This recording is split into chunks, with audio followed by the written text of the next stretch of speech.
Assalamualaikum warahmatullahi wabarakatuh. Alhamdulillah wassalatu wassalamu ala Rasulillah wa ala alihi wa sahbihi wa mawalah wa la hawla wa la quwata illa billahi wa ba'd. Alhamdulillah, pada malam hari ini kita bisa kembali duduk di Masjid Muhajirin. Semoga Allah Subhanahu wa taala senantiasa menjaga yang telah membangunnya dan juga memakmurkannya. Kemudian salawat dan salam marilah kita hadiahkan kepada Rasul kita Muhammad sallallahu alaihi wasallam. Kajian di malam hari ini kita akan selang-seling karena ada beberapa ikhwan juga yang menghubungi saya. Jadi kita bagi mungkin minggu pertama atau kedua kita mengkaji fikih. Kemudian minggu-minggu selanjutnya kita akan mengambil tematik supaya tidak bosan. Dan malam ini kita akan membahas satu tema tentang kisah kelompok orang yang pertama kali minum dari telaga Nabi sallallahu alaihi wasallam. Ma'asyiral muslimin yang dimuliakan Allah Subhanahu wa taala. Di dalam Al-Qur'anul Karim, tepatnya di surah-surah pendek dalam Al-Quran, ada 3 surat pendek yang bicara tentang pribadi Nabi SAW. Pertama surah Alam Nashrah Laka Sadrak. Kemudian bicara tentang pribadi Rasul yang kedua adalah surah Ad-Duha. Dan yang ketiga surah Al-Kautsar. 3 surat ini bicara tentang Rasul sallallahu alaihi wasallam. Nah, dalam suratul Kautsar Allah Subhanahu wa taala berfirman, "Inna a'tayna kal kautsar." Sesungguhnya kami wahai Muhammad telah memberikan kepadamu Al-Kautsar, kenikmatan yang banyak. Dan para ahli tafsir mengatakan bahwa yang dimaksud Al-Kautsar, kenikmatan yang banyak, di sini artinya telaga yang akan diberikan kepada Nabi sallallahu alaihi wasallam yang namanya Al-Kautsar. Dan setiap nabi itu diberikan telaga. Dan itu berdasarkan hadis Nabi sallallahu alaihi wasallam, likullin nabi haudun. Setiap nabi itu diberikan telaga. Dan telaga yang paling besar dan paling mulia adalah telaga yang diberikan Allah kepada Rasulnya. Dan nama telaga itu disebut Al-Kautsar. Adapun letak telaga Al-Kautsar ada di sorga. Cuman alirannya sampai ke padang mahsyar. Sebagian ulama mengatakan bahwa ketika manusia dikumpulkan di padang mahsyar, saat mereka dibangkitkan dalam tiupan yang kedua Israfil, dan itu hari kebangkitan, maka manusia akan dihadapkan dengan peristiwa-peristiwa yang melelahkan. Mulai daripada berdiri di padang mahsyar, kemudian ada proses hisab, kemudian proses pengambilan catatan, dan proses-proses yang lain, sehingga membutuhkan badan yang kuat. Karena kala itu matahari didekatkan 1 mil di atas kepala. sehingga manusia akan kehausan. Maka sebelum peristiwa-peristiwa itu terjadi, maka setiap para nabi akan menunggu umatnya di masing-masing telaganya, termasuk Nabi sallallahu alaihi wasallam. Maka umat Nabi sallallahu alaihi wasallam akan datang ke telaga Rasul, kemudian akan minum dari telaga itu, dan Rasul sallallahu alaihi wasallam menggambarkan, man syariba minha lam yadma abada. Barang siapa yang minum dari telaga itu, maka dia tidak akan haus selamanya, walaupun matahari di atas kepala. Artinya ini kenikmatan yang luar biasa. Lah di antara umat Nabi sallallahu alaihi wasallam yang pertama kali minum, dijelaskan dalam hadis Nabi sallallahu alaihi wasallam, mereka adalah ahlul Yaman, orang-orang Yaman. Mereka adalah orang yang pertama kali minum dari telaga Nabi sallallahu alaihi wasallam. Nanti kita akan jelaskan siapa ahlul Yaman, kenapa mereka mesti yang pertama kali minum. Bukankah orang-orang yang mengikuti agama Rasul dari berbagai macam daerah dan negara? Kita lihat hari ini Islam menyebar di mana-mana. Tapi kenapa pula ahlul Yaman, penduduk Yaman yang pertama kali minum dari telaga Rasul?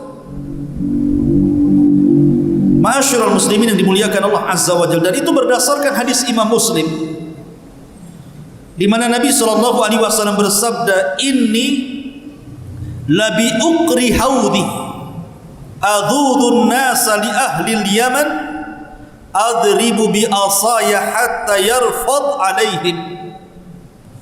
Kata Nabi SAW, sesungguhnya aku akan berdiri di dekat telaga, kemudian aku akan mengusir manusia, memberikan jalan kepada manusia, supaya penduduk Yaman yang duluan maju ke telaga. Kemudian mereka orang yang pertama kali minum dari telaga. Kata Imam Nawawi rahimahullahu ta'ala, ketika mensyarah hadis ini, beliau mengatakan, hadhihi karamatu li ahli Yaman. Ini bentuk kemuliaan bagi penduduk Yaman. Ma'asyiral muslimin yang dimuliakan Allah Subhanahu wa taala, sedikit bicara tentang Yaman. Kalau seandainya disebutkan tentang Ruknul Yamani, kalau Anda haji atau umrah, di Ka'bah itu ada rukun Syam, ada rukun Yaman, menunjukkan bahwa Yaman akan melekat di Ka'bah, namanya Ruknul Yamani. Dan kalau Anda cerita tentang Malikus Saba, rajanya orang Saba yang dikenal dengan Ratu Balqis, maka Anda akan diingatkan dengan Yaman. Kalau Anda cerita tentang Ashabul Uhdud,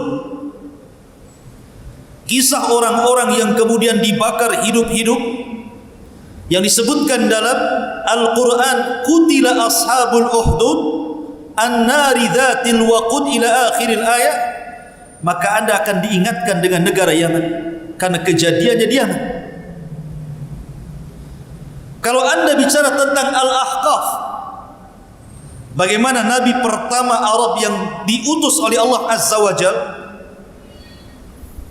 Nabi Hud alaihi salatu wassalam, maka kita akan ingat Yaman. Bagaimana pula kalau Anda cerita tentang Ashabul Fil, penyerangan Abraha terhadap Ka'bah Al-Mukarramah, maka Anda akan diingatkan dengan Yaman. Bahkan suku Jurhum adalah suku yang pertama kali menginjak di Ka'bah. Dari keturunan Jurhum inilah lahir bangsa Quraisy, dan dari bangsa Quraisy ini lahir Nabi SAW. Karena Ismail itu menikah dengan suku Jurhum, dan Jurhum itu dari Yaman. Kemudian juga ada Karb ibn As'ad atau dikenal dengan Tubbah. Itu raja Yaman yang beriman dengan Rasul sebelum Rasul dilahirkan. Bayangkan, Rasul belum dilahirkan dia sudah beriman. Bahkan dia menasihati orang-orang Yahudi bahwa di tempat ini akan datang seorang nabi, berimanlah kalian dengan dia, dan kalau kalian tidak mendapatinya, wasiatkan kepada anak-anak kalian. Begitulah ahlul Yaman, ikhwatu fiddin yang dimuliakan Allah Subhanahu wa taala. Ibrahim alaihi salatu wassalam ketika diperintahkan Allah untuk mengumandangkan haji setelah beliau meninggikan Ka'bah bersama Ismail. Jadi Ka'bah sudah selesai dibangun Ibrahim. Maka Ibrahim alaihi salatu wassalam menyeru manusia untuk haji ke Ka'bah. Allah berfirman, wa'adzin fin nasi bil haji ya'tuka rijalan wa ala kulli dhamirin ya'ti. Serulah kepada manusia untuk melaksanakan syariat haji. Nanti akan datang manusia berbondong-bondong dengan berkendaraan atau berjalan kaki. Maka ketika itu Ibrahim mengatakan, ya Rabb, suaraku terbatas. Bagaimana aku akan menyuruh manusia supaya haji ke sini? Maka Allah memberikan mukjizat kepada Ibrahim dengan memiliki suara yang lantang. Ketika dia berteriak, suaranya sampai ke ujung barat, ke ujung timur, ke ujung selatan, bahkan ke ujung utara. Didengar semua manusia. Dan yang pertama kali mengijabah seruan Ibrahim untuk haji adalah ahlul Yaman, penduduk Yaman. Luar biasa. Itu di zaman Nabi Ibrahim itu. Ma'asyiral muslimin yang dimuliakan Allah Subhanahu wa taala. Bahkan ketika Allah Subhanahu wa taala berfirman di dalam Al-Qur'anul Karim, ya ayyuhalladzina amanu man yartad minkum an dinihi fasawfa ya'tillahu biqaumin yuhibbuhum wa yuhibbunah adillatin 'alal mu'minin a'izzatin 'alal kafirin yujahiduna fi sabilillahi wa la yakhafuna lawmata la'im dzalika fadlullahi yu'tihi man yasha wallahu wasi'un 'alim. Surah Al-Maidah ayat 54. Wahai orang-orang yang beriman, barang siapa yang murtad di antara kalian dari agamanya, maka Allah akan mendatangkan sebuah kaum yang Allah cinta kepada mereka dan mereka pun cinta kepada Allah.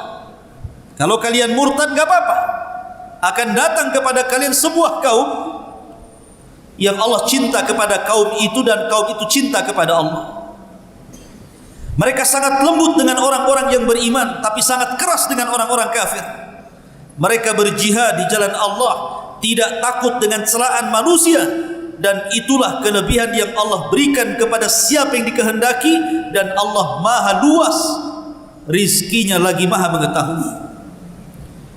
Ketika ayat ini turun, Nabi SAW ketika itu berkumpul di hadapan para sahabat. Di antara sekian para sahabat itu ada seseorang yang namanya Abu Musa al-Ash'ari. Dan Abu Musa al-Ash'ari itu orang Yaman. Kabilahnya disebut Ash'ariyun. Maka Nabi SAW mengisyaratkan bahwa ayat ini, kata Nabi SAW, ayat ini diberikan kepada kaumnya orang ini. Maksudnya kaumnya Abu Musa al-Ash'ari, orang Yaman. Jadi kalau seandainya kalian orang-orang Mekah murtad dari agama kalian, tidak ada masalah. Akan datang orang-orang Yaman, seolah-olah Rasul mengatakan seperti itu, yang akan menggantikan kalian.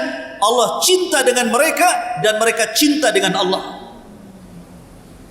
Dan ketika turun surah Idza Jaa Nasrullahi wal Fath, wa ra'aitan nas yadkhuluna fi dinillahi afwaja fasabbih bihamdi rabbika wastaghfir.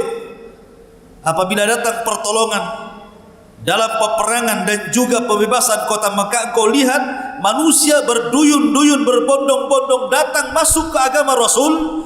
Kata Nabi SAW, mereka adalah ahlul Yaman, orang yang pertama kali datang kepada Rasul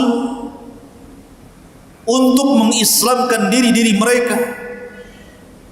Kabilah demi kabilah didahului oleh ahlul Yaman sebelum kabilah-kabilah Arab yang lainnya.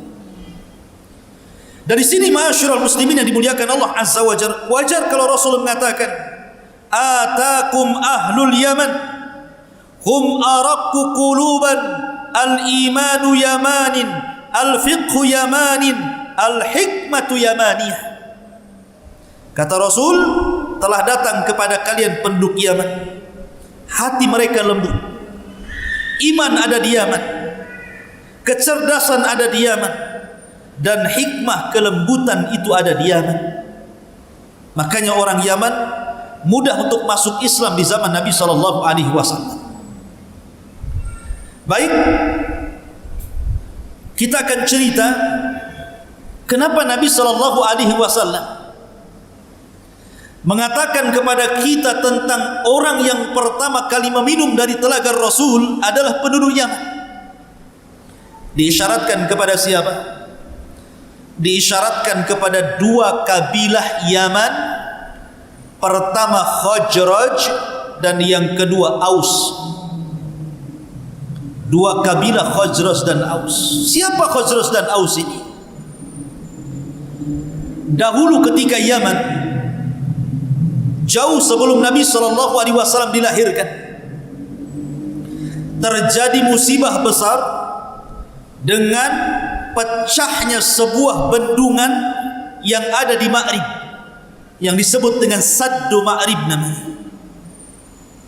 Kebetulan saya pernah belajar di Ma'rib, jadi tahu bendungannya itu. Jadi bendungan itu pernah hancur.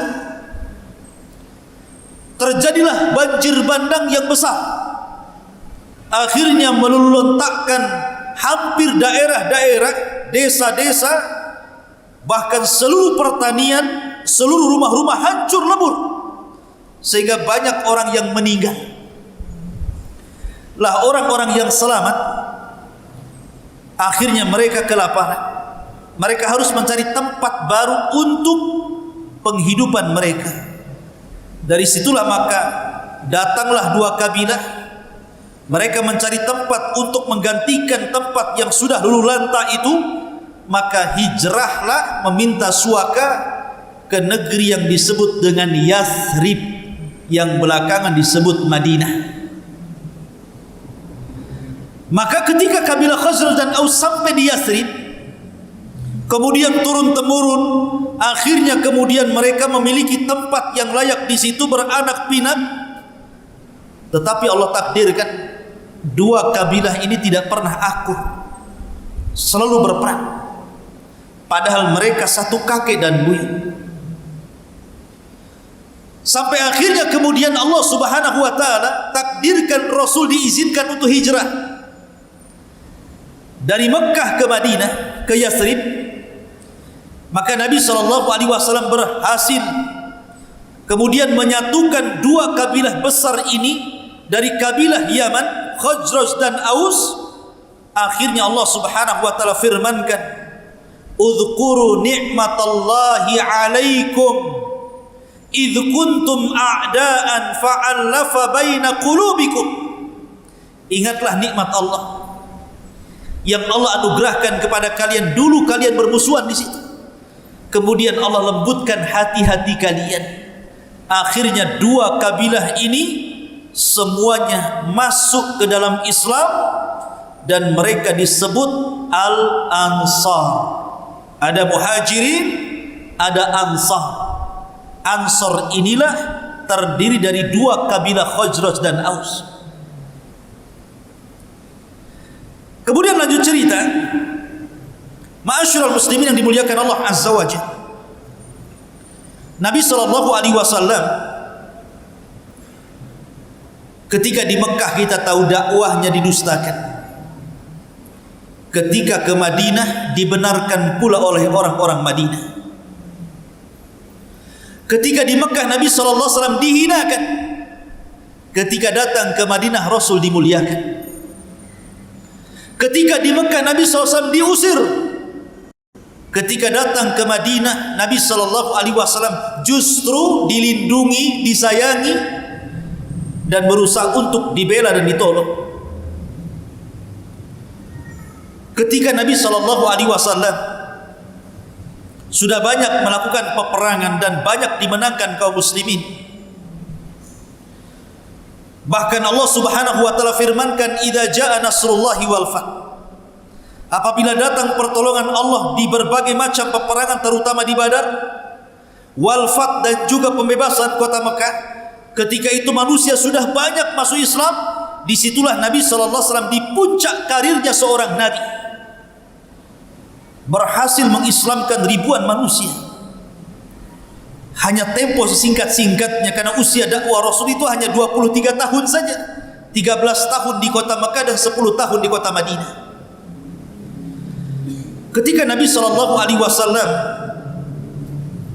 kemudian hendak menyerang sebuah kabilah namanya Hawazin, maka Nabi SAW mempersiapkan pasukan yang sangat besar. Biasanya Nabi SAW kalau perang itu pasukannya lebih sedikit dibandingkan pasukan musuh, karena kekuatan itu bukan di banyak pasukan, tapi kekuatan itu karena keimanan dan ketakwaan. Makanya Allah mengatakan, kam min fi'atin qalilatin ghalabat fi'atan katsiratan biidznillah. Berapa banyak kelompok yang kecil mampu mengalahkan kelompok yang besar, semua karena izin Allah Subhanahu wa taala. Tapi dalam perang ini melawan Hawazin ini, yang disebut dalam sejarah dengan perang Hunain, justru pasukan Rasul jauh lebih banyak dibandingkan pasukan Hawazin. Sehingga banyaknya pasukan menjadikan takjub para sahabat. Sampai-sampai Allah Subhanahu wa taala menyindir mereka dengan firman-Nya, "Idz a'jabatkum kathratukum falam tughni ankum syai'a." Ketika kalian takjub dengan banyaknya pasukan, padahal bukan itu tujuan perang. Karena kekuatan bukan pada kuantitas banyaknya pasukan, bukan. Sehingga para sahabat merasa takjub dengan banyaknya pasukan. Wah, pasti kita menang. Berangkat pasukan ini. Kemudian di awal peperangan Allah takdirkan kaum muslimin kalah. 12.000 pasukan yang dibawa Nabi SAW, korat karit, kocar kacir, tunggang langgang, dibuat oleh pasukan Hawazin itu. Sampai-sampai Nabi SAW terkurung dalam pasukan, dengan sebagian kecil para sahabatnya terkepung oleh orang-orang musyrik, dan hampir Rasulullah SAW mengalami kecelakaan. Maka Nabi SAW ketika itu memanggil Abbas yang memang suaranya lantang, dan mengatakan, "Ya Abbas, panggil orang-orang Ansar agar mereka mendekat kepadaku." Maka Abbas pun kemudian berteriak, "Ya lal Ansar, ya lal Ansar, wahai orang-orang Ansar, di mana kalian? Hahuna nabiyukum, nabi kalian ada di sini." Ketika mendengar suara Abbas, ini orang Ansar sudah lari ke sana kemari tuh. Mendengar suara Abbas bahwa Nabi SAW sedang dikepung oleh musuh, semua orang Ansar bersatu kemudian melindungi Nabi SAW. Bergerak di hadapan Rasul, di belakang Rasul, di samping kanan Rasul, di samping kiri Rasul, sehingga musuh tidak mungkin menyentuh Nabi SAW. Luar biasa. Akhirnya Allah Subhanahu wa taala takdirkan kemenangan dalam perang Hunain karena jasanya orang Ansar. Walaupun banyak di antara mereka menjadi korban dalam perang ini. Tidak pernah dalam sejarah Nabi mendapatkan harta ghanimah peperangan sebanyak di perang Hunain. Ia dapat harta perang di perang-perang lainnya, tapi tidak sebanyak ketika melawan Hawazin. Ribuan unta, ribuan sapi, ribuan kambing. belum lagi emas dan perak, dan berbagai macam lagi harta rampasan perang. Nabi SAW mendapatkan kegemilangan yang luar biasa. Ketika selesai perang, Nabi mengumpulkan harta rampasan perang itu. Rupanya Nabi SAW justru membagi-bagi harta rampasan perang itu kepada tokoh-tokoh Quraisy yang baru masuk Islam, seperti Abi Sufyan yang dulunya sangat memusuhi Rasul, dikasihnya 300 ekor unta. Aqra ibn Habis, Aslam dan yang lainnya, sehingga seluruh ghanimah harta rampasan perang habis diberikan kepada penduduk Mekah, dan tidak ada sedikit pun harta diberikan kepada orang Ansar. Bayangkan, yang melindungi Rasul dalam perang itu orang Ansar, yang memenangkan perang itu orang Ansar. Ketika pembagian ghanimah, orang Ansar tidak dapat sedikit pun di situ. Manusiawi. Orang-orang Ansar pun membicarakan tentang Rasul sallallahu alaihi wasallam. Tapi orang Ansar itu adabnya luar biasa, akhlaknya luar biasa. Mereka tidak mencela Rasul. Mereka hanya mengatakan yaghfirullahu li Rasulillah. Semoga Allah Subhanahu wa taala mengampuni Rasul sallallahu alaihi wasallam. Bagaimana mungkin kami yang berperang, darah-darah kami yang bercucuran, kami yang memenangkan peperangan, ketika pembagian ghanimah, kenapa mereka yang mendapatkan ghanimah sementara kami tidak? Maka kemudian mereka pun mengutus pimpinan mereka, Sa'd bin Ubadah, untuk menanyakan perkara ini. Datanglah Sa'd ibn Ubadah kepada Nabi sallallahu alaihi wasallam, kemudian mengatakan, ya Rasulullah, mungkin telah sampai kabar kepadamu apa yang dirasakan oleh kaumku Ansar. Maka kemudian kata Nabi SAW kepada Sa'd ibn Ubadah, ya Sa'd, aina anta min qaumika? Kalau begitu bagaimana pendapatmu tentang kaum orang-orang Ansar itu? Maka Sa'd bin Ubadah mengatakan, ya Rasulullah, innama ana illa mru'un min qaumi. Sesungguhnya saya ini sama dengan kaumku Rasul. Maka Nabi SAW mengatakan, kalau begitu kumpulkan orang-orang Ansar, jangan libatkan Muhajirin. Saya ingin bicara dengan mereka. Lihat, Nabi SAW bukan pemimpin yang diktator. Nabi SAW ingin mengetahui ada masalah apa sebenarnya, apa yang salah dengan dia. Bukankah tidak ada orang yang lebih adil dibandingkan Nabi SAW?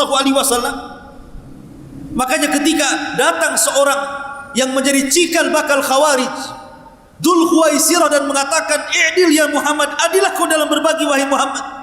Maka Rasul mengatakan, illam a'dil faman ya'dil. Kalau aku tidak adil, siapa yang lebih adil dari aku?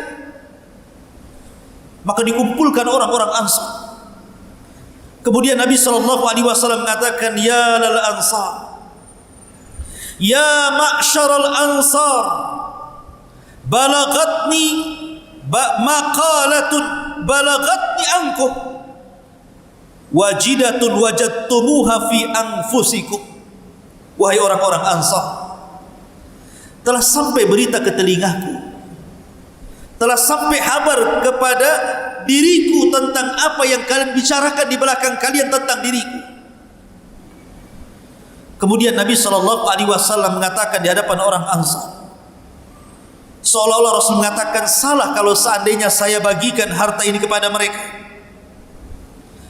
Kemudian Nabi SAW mengatakan, alam atikum dhullalan fahadakumullah, wa alatan fa'agnakumullah, wa a'daan fa'allafallahu baina qulubikum.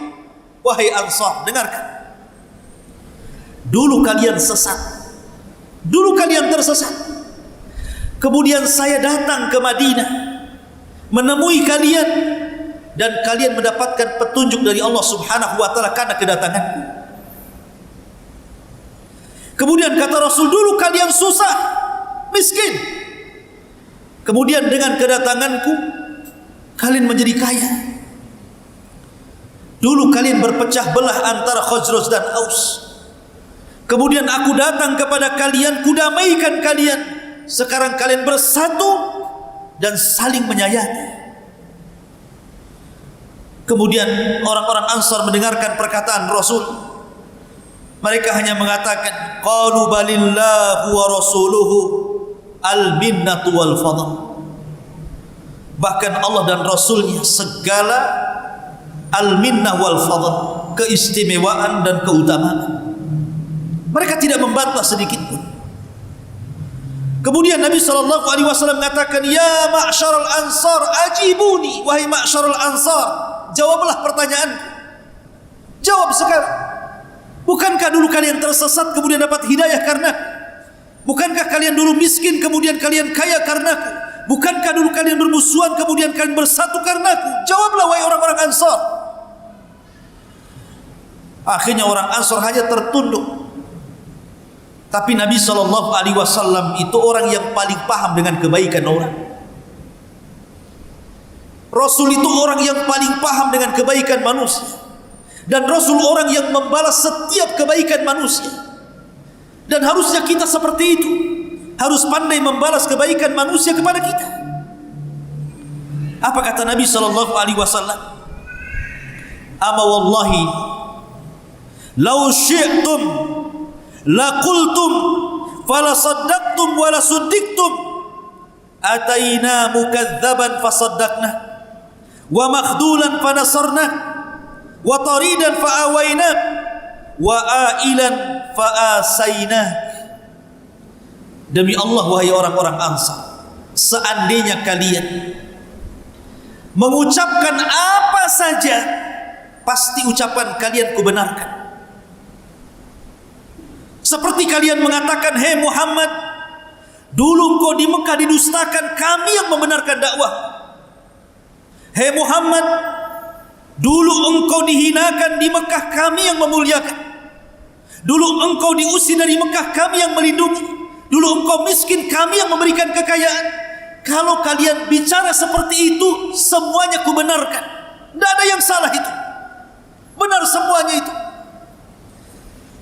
Akan tetapi wahai ma'syaral ansar, ridhokah kalian? Ridhokah kalian an yadhhaban nasu bisyati wal ba'ir wa tarji'una antum bi Rasulillah sallallahu alaihi wasallam? Ridhokah kalian seandainya mereka orang-orang Mekah itu pulang membawa unta dan sapi-sapi mereka yang merupakan harta rampasan perang, sementara kalian pulang membawa diriku? Milih mana? Milih kalian pulang membawa unta dan kambing-kambing sebagai harta rampasan perang, ataukah kalian pulang membawa diriku? Maka mendengar perkataan itu orang-orang Ansar hanya tertunduk lesu, kemudian mereka pun menangis dan mereka menyesal dengan kata-kata mereka. Maka Nabi SAW mengatakan, fawalladhi nafsi Muhammadin biyadi laulal hijratu lakuntum ra'am minal ansar walau salakan nasu syi'ban wa salakatil ansaru syi'ban la salaktu syi'bal ansar. Kata Nabi SAW, demi zat yang jiwa Muhammad berada di tangannya, kalaulah bukan karena hijrah, tentu aku bukan bagian dari Ansar. Seandainya manusia berjalan di sebuah lembah, kemudian orang-orang Ansar berjalan di lembah yang lain, maka yang aku ikuti adalah lembahnya orang-orang Ansar.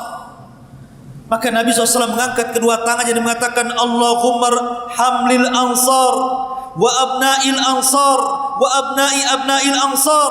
Ya Allah, rahmati orang-orang Ansar, anaknya orang-orang Ansar dan cucu-cucunya orang-orang Ansar. Dari situ mereka mengatakan, sami'na wa ata'na, kami mendengar ya Rasulullah, kami taat dan mendengar. Akhirnya orang-orang Ansar pun redha, tidak mendapatkan sedikit pun dari harta ghanimah. Kenapa Nabi SAW memuliakan orang-orang itu, memberikan kepada Abu Sufyan pada tidak pernah berjihad seperti berjihadnya orang-orang Ansar? Karena Nabi ingin melembutkan hati-hati mereka, orang-orang yang baru masuk Islam itu. diberikan kelebihan harta ghanimah supaya mereka kokoh Islamnya, karena mereka bagian daripada mu'allafatu qulubuh, yang dilembutkan hatinya. Lah orang-orang Ansor ini tidak diragukan keimanannya. Walaupun mereka tidak mendapatkan harta ghanimah, tidak akan bergeming keimanan mereka. Karena orang-orang Ansor itu diberikan dua sifat yang tidak diberikan kepada selain orang-orang Ansor, ikhwan. Pertama, sakhawatu nafsi. Orang Ansor itu diberikan sakhawah, kemurahan hati. Lihat ketika orang-orang Mekah hijrah ke Madinah, kemudian dipersaudarakan oleh Nabi SAW, seperti kisahnya Abdurrahman bin Auf dengan Sa'd bin Rabi. Kata Sa'd bin Rabi, "Ya Abdurrahman, aku memiliki dua kebun, ambil salah satunya. Aku memiliki dua rumah, ambil salah satunya. Aku memiliki 3 istri, lihat mana yang paling cantik. Ku ceraikan dia, tunggu masa idahnya, kau nikah dengan dia." Dan itu bukan hanya satu sikap mereka, tapi hampir semua orang-orang Ansor seperti itu. Karena orang Ansor itu diberikan sakhawatun nafsi, mudah untuk memberi, murah hati orangnya. Kemudian yang kedua, orang-orang Ansor ini ikhwatu fiddin, salamatu suduri, diberikan oleh Allah keselamatan hati. Tidak ada kedengkian sedikit pun sesama mereka, bahkan kepada orang-orang muhajirin sekalipun. Makanya Allah Subhanahu wa taala berfirman, wala yajiduna fi sudurihim hajatan mimma utu wa yu'thiruna ala anfusihim walau kana bihim khasasah. Dan tidak ada dalam hati mereka sedikit pun perasaan menyesal apa yang mereka berikan kepada orang-orang muhajirin. Bahkan mereka lebih mendahulukan orang lain walaupun mereka susah. Itulah cirinya orang Ansar. Makanya wajar kalau orang-orang Ansar, mereka orang yang paling kuat imannya. Kalau kita melihat sejarah, kekhilafahan Khulafaur Rasyidin semua dipegang oleh orang-orang Mekah, orang-orang muhajirin. Nabi SAW orang Mekah. Meninggal Nabi SAW dipimpin oleh Abu Bakar, orang Mekah. Kemudian Abu Bakar meninggal dipimpin oleh Umar, orang Mekah muhajirin. Umar meninggal dipimpin oleh Ali, oleh Utsman, orang Mekah muhajirin. Utsman meninggal dipimpin Ali, juga orang-orang muhajirin. Ali meninggal dipimpin Husain, orang Mekah. Husain meninggal dipimpin Muawiyah bin Abi Sufyan, raja pertama yang mengasas daulah Umayyah, dan mereka orang-orang muhajirin. Daulah Umayyah runtuh, kemudian datang daulah Abbasiyah, keturunan Abbas bin Abdul Muttalib. Mereka adalah orang Mekah. Ketika daulah Abbasiyah runtuh, datang daulah Utsmaniyah, mereka orang Mekah. Tidak ada satupun orang Ansar yang menjadi pemimpin negara. Tidak ada. Mereka tidak diberikan kekuasaan sedikit pun, tidak memiliki kekhilafahan sedikit pun, karena mereka tidak ingin itu.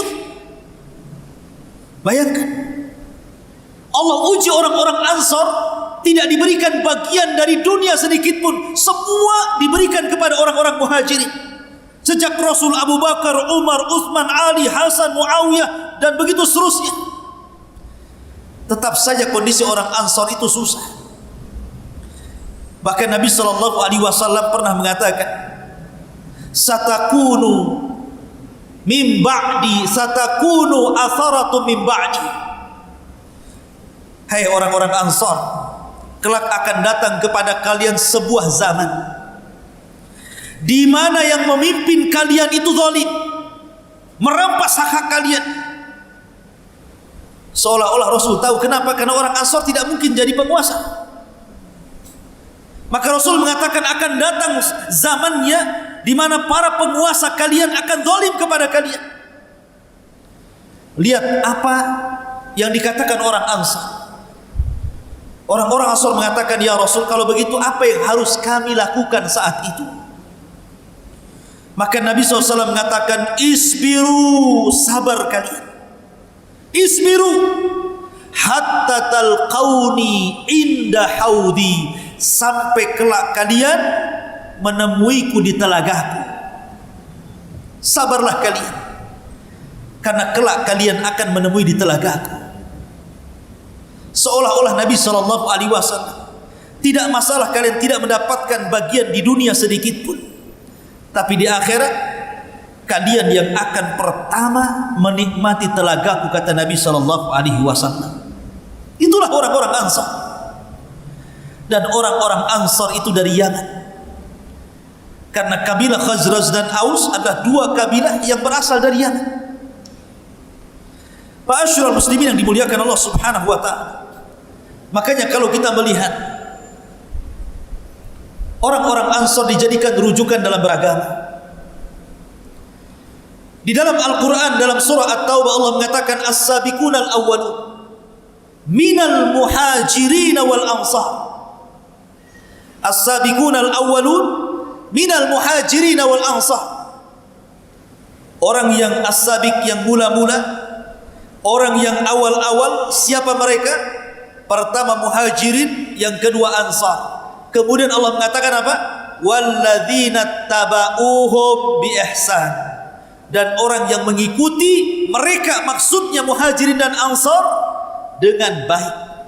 Lihat, Allah mengatakan seolah-olah ketika Allah mengatakan walladzina taba'uhum bi ihsan, bahwa agama ini diambil dari muhajirin dan juga dari ansar, karena kedua kelompok ini adalah talamid Rasulullah, murid-murid Rasulullah, dekat dengan Rasulullah.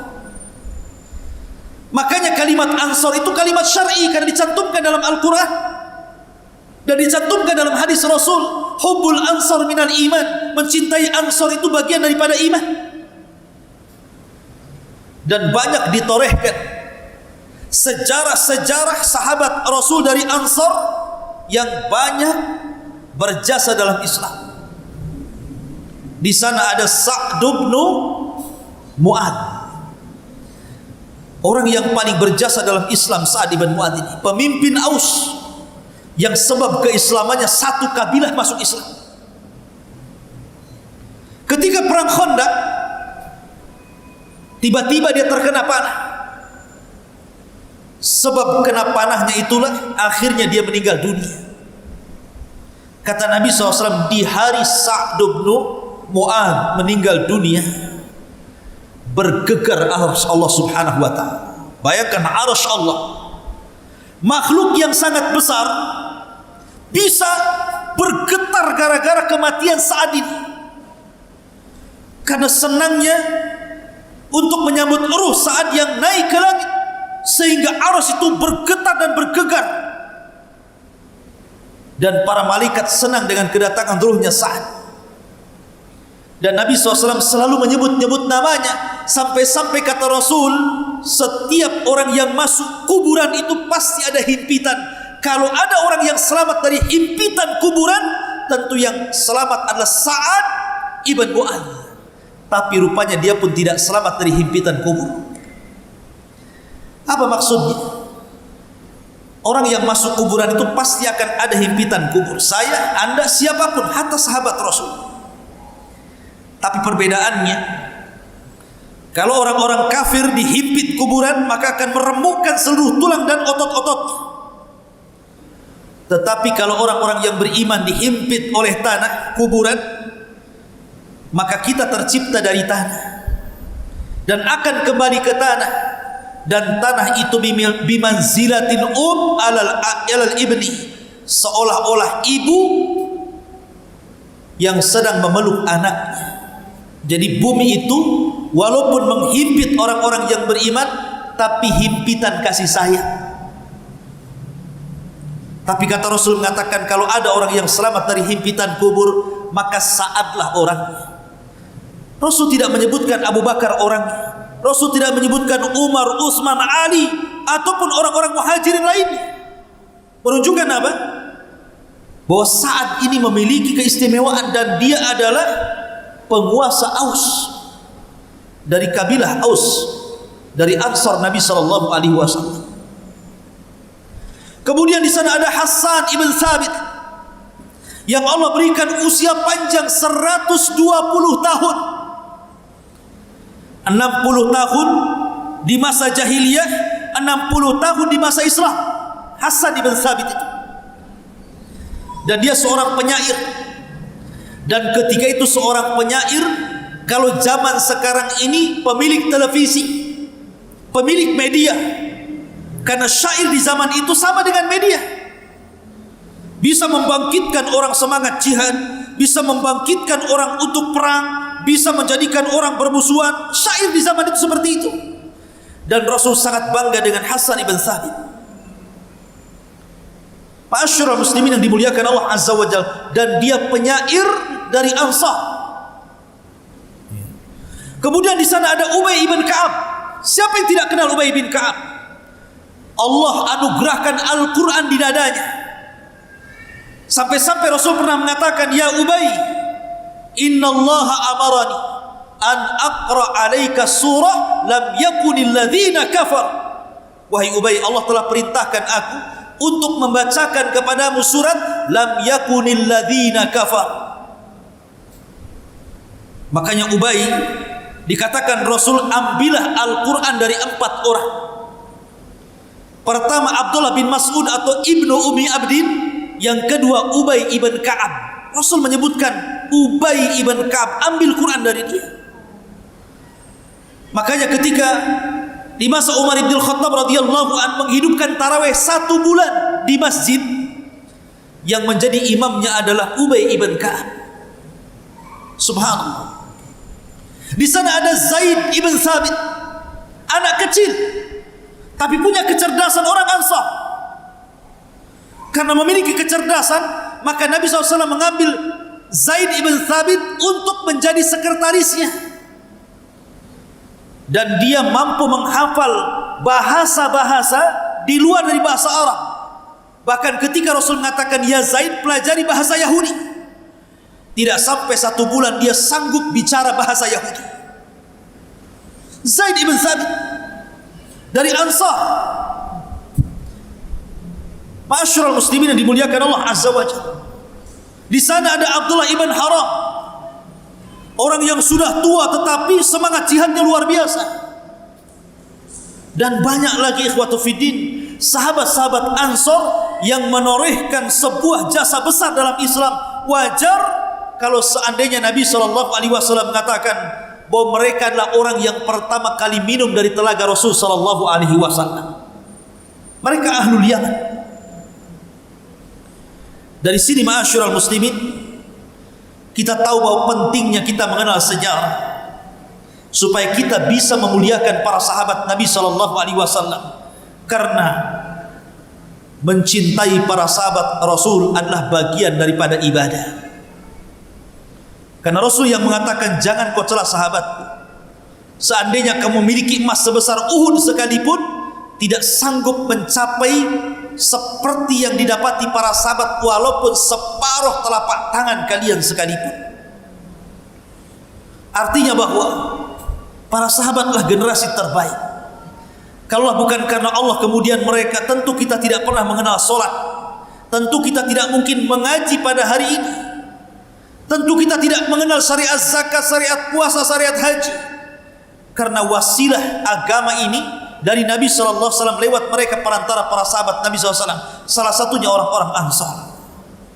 Oleh karena itulah maka wajar kalau seandainya Allah Subhanahu wa taala firmankan, radhiyallahu anhum wa radu'an, semoga Allah meridhai mereka dan mereka pun sangat meridhai Allah Subhanahu wa taala. Wallahu a'lam bishawab. Ini di antara kisah kelompok yang pertama kali minum dari telaga Nabi SAW. Taib, sebelum saya tutup, ada waktu 5 menit. Kalau bertanya silahkan bertanya.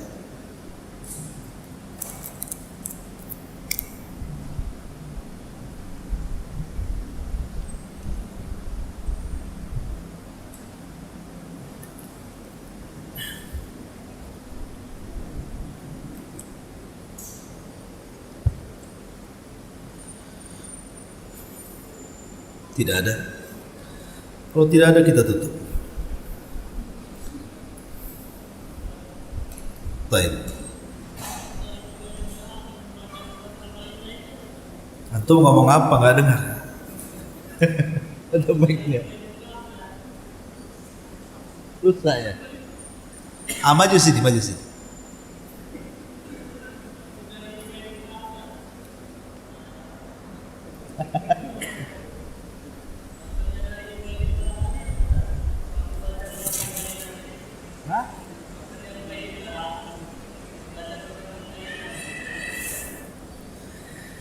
Maksudnya apa?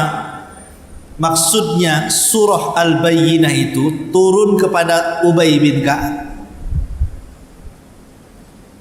Bayangkan, satu surat Al-Bayyinah turun karena Ubay bin Ka'ab.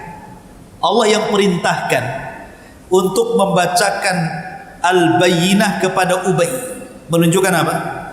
Bahwa Ubay ini memang cinta dengan Al-Quran. Saking cintanya dengan Quran, Allah memerintahkan Rasul menurunkan surah Al-Bayyinah pertama kali dibacakan kepada Ubay sebelum yang lainnya. Sampai-sampai Ubay mengatakan, Rasul, apakah semulia ini sehingga harus turun kepadaku surah dan Allah perintahkan kau membaca Al-Bayyinah kepadaku? Sampai mengatakan seperti itu. Tapi karena cintanya Ubay dengan Al-Quran sampai-sampai seperti itu. Bahkan suatu ketika Rasulullah ditanya, Ubay, atadri ayyu ayatin a'zam fi kitabillah? Hei Ubay, tahukah engkau ayat dalam Al-Quran yang paling agung itu ayat apa? Dalam Quran itu kan banyak ayat-ayat dalam Al-Quran, hampir 6.400 lebih kan ayat dalam Al-Quran. Mana yang paling agung wahai Ubay? Maka Ubay menjawab, Allahu la ilaha illa huwal hayyul qayyum la ta'khudhuhu sinatun wa la naum. Dibacanya surah Kursi. Maka Nabi SAW mengatakan, sadaqta ya Ubay, benar kau wahai Ubay.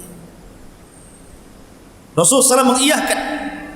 Makanya ayat Kursi yang terdapat dalam surah Al-Baqarah itu satu-satunya ayat yang paling mulia di dalam Al-Quran. Ubay mampu menjawab karena kecerdasan dan kemudian diiyahkan sama Rasulullah. Artinya bahwa Ubay ini memiliki kecintaan luar biasa, ditanamkan Al-Quran. Makanya sepeninggal Rasul dan di zaman Khulafaur Rasyidin, maka Ubay ini senantiasa mengajarkan Al-Quran kepada manusia. Mengajarkan Al-Quran kepada manusia. Dan orang-orang Ansar suka dengan Al-Quran. Seperti tadi saya katakan Zaid ibn Thabit, itu juga satu orang yang dicerdaskan dan dicintakan dengan Al-Quran. Makanya ketika di masa Abu Bakar Siddiq radhiyallahu an melawan orang-orang murtad di Yamamah, banyak orang yang meninggal dari kalangan hafizul Quran. Jadi penghafal Quran banyak meninggal dalam perang Yamamah itu. Akhirnya Umar mengatakan kepada Abu Bakar, wahai Abu Bakar, ini para penghafal Quran banyak gugur di Yamamah. Nanti lama-lama hilang semuanya, Quran akan dihilangkan. Kalau begitu kumpulkanlah Al-Quran itu, jadikan mushaf. Abu Bakar tidak mau, karena tidak ada terjadi di zaman Rasul. Tapi didesak oleh Umar, akhirnya Allah lapangkan dada Abu Bakar dan dia menyuruh siapa? Rasul tidak menyuruh Abu Bakar, Rasul tidak menyuruh Umar, Utsman, Ali, tidak. Yang disuruh mengumpulkan lembaran Quranlah Zaid ibn Thabit. Kumpulkan. Tapi belum jadi mushaf. Tapi sudah terkumpul. Kemudian Abu Bakar meninggal, disimpan Umar, Umar meninggal, disimpan Hafsah. Di zaman Hafsah, di zaman Utsman inilah Utsman meminta kepada Hafsah. Kemudian kiroah yang syad, yang bertentangan, yang diperselisihkan dibakar oleh Utsman. Kemudian kiroah yang disepakati, kemudian dijadikan mushaf yang kita kenal mushaf hari ini yang antum baca itu, mushaf Utsmani namanya. Utsman bin Affan. Tapi yang pertama mengumpulnya siapa? Zaid ibn Thabit. Karena Rasul sangat mempercayakan kepada Zaid, makanya Abu Bakar sangat percaya dengan Zaid. Abu Musa al-Ash'ari, orang Yaman. Suatu ketika Rasul jalan malam-malam. Kemudian singgah mampir lewat di rumah Abu Musa al-Asy'ari. Didengarnya Abu Musa sedang sholat malam. Abu Musa ini punya lantunan suara luar biasa. Rasul sampai takjub. Akhirnya tengah malam itu Rasul berdiri di samping rumah Abu Musa mendengarkan dia membaca Quran sampai menjelang subuh. Abu Musa tidak tahu kalau ada Rasul SAW di samping rumahnya. Sampai takjub Rasul dengan suaranya. Selesai itu Rasul pulang karena udah mau dekat subuh. Kemudian sholat subuh berjamaah. Setelah itu Rasul memanggil Abu Musa. Abu Musa, semalam aku dengar suaramu, indah sekali. Kata Abu Musa, coba Rasul, kalau aku tahu bahwa engkau ada di samping rumahku, ku indahkan lagi. Itu belum indah itu. Akan ku indahkan lagi. Kemudian kata Rasul, ya Abu Musa, Allah telah memberikan kepadamu suara kamizmar min mazamiri ali Daud. Suaramu seperti suara Daud ketika melantunkan Zabur. Daud itu punya suara indah sekali. Saking indahnya kalau dia baca Zabur, datang burung. Dari mana-mana datang burung. Kemudian ikut bersiul, ingin ikut-ikut melanggamkan seperti Daud membaca Zabur. Ketika melihat burung bersiul-siul, tiba-tiba gunung pun ingin juga bersiul. Dia minta izin kepada Allah, ya Rabb, izinkan aku bersiul sebagaimana burung-burung itu mengikuti langgamnya Zaburnya Daud. Kata Allah, silakan. Akhirnya burung pun bersiul. Siulnya gunung beda dengan siulnya burung. Bergegarlah gunung, babu-babu gitu kan. Akhirnya Daud pun bising lah. Gimana saya akan membaca Zabur sementara di sini suara burung, suara gunung? Macam mana Allah akan mendengar diriku? Maka turun malaikat Jibril, kemudian mengatakan, teruslah wahai Daud, kau baca Zabur itu. Kata Daud mengatakan, ya Jibril, bagaimana kau akan baca? Ini suara ramai di mana-mana. Bagaimana Allah akan mendengar suara Zaburku? Maka diambillah Daud, dimasukkan ke lubang mungkin semacam sumur ke dalam gitu ya, sampai di dasar bumi yang paling dalam itu. Kemudian Jibril mengambil sebelah batu. Kemudian batu itu dibelahnya, rupanya ada binatang, ada ulat dalam batu itu. Dan ulat itu sedang bertasbih. Kemudian kata Jibril, coba dengarkan ulat itu. Didengarkan di telinganya. Rupanya ulat itu sedang bertasbih memuji Allah Subhanahu wa taala. Kata Jibril, ulat di bawah dasar bumi saja bertasbih, Allah mendengar. Kau membaca Zabur di atas bumi, tentu Allah lebih mendengar. Makanya Allah mengatakan dalam Al-Qur'an, Awwibi ma'ahu, gimana ayatnya? Ya jibal awwibi ma'ahu wat tayr gitu ya. Ya jibal awwibi ma'ahu wat tayr. Wahai gunung, ikutlah kau langgam Zabur yang dibacakan Daud dan juga burung-burung itu. Allah ceritakan kisah dalam Al-Qur'an. Ya. Tetapi di sini syahidnya bagaimana Allah mensejajarkan suara Abu Musa al-Asy'ari, seorang Yaman, seorang Ansar, dengan suaranya Zabur yang dibaca Daud gitu ya. Makanya kenapa kabilah Asy'ariyin itu di zaman Rasul, kabilah yang khas. Jadi Rasul itu kalau mengumpulkan pasukan, ada pasukan dari Muhajirin, ada Ansor aja dari kabilah ini, kabilah itu, daerah ini, daerah itu ya. Rasul tahu, oh di sana walaupun gelap-gelap nih, oh di sana ada orang-orang Asy'ariyun ngumpul. Kenapa? Karena kebiasaan orang-orang Asy'ariyun apabila berjihad dan istirahat di tengah malam, maka mereka akan sholat tahajud dan akan melantunkan Al-Quran. Dan mereka punya suara khas. Makanya Rasul tahu di mana orang-orang Asy'ariyun tidur saat berada di tengah-tengah pasukan. Sampai hafal, oh di sana orang-orang Asy'ariyun itu. Ya. Kenapa? Karena Rasul paham bagaimana suaranya, lantunan Quran ini. Begitulah orang-orang Ansar diberikan keistimewaan oleh Allah Subhanahu wa taala. Wallahu alam. Sudah jam 9 tadi. Subhanaka bihamdika asyhadu an la ilaha illa anta astaghfiruka wa atubu ilaik. Allahu ta'ala alam. Assalamualaikum warahmatullahi wabarakatuh.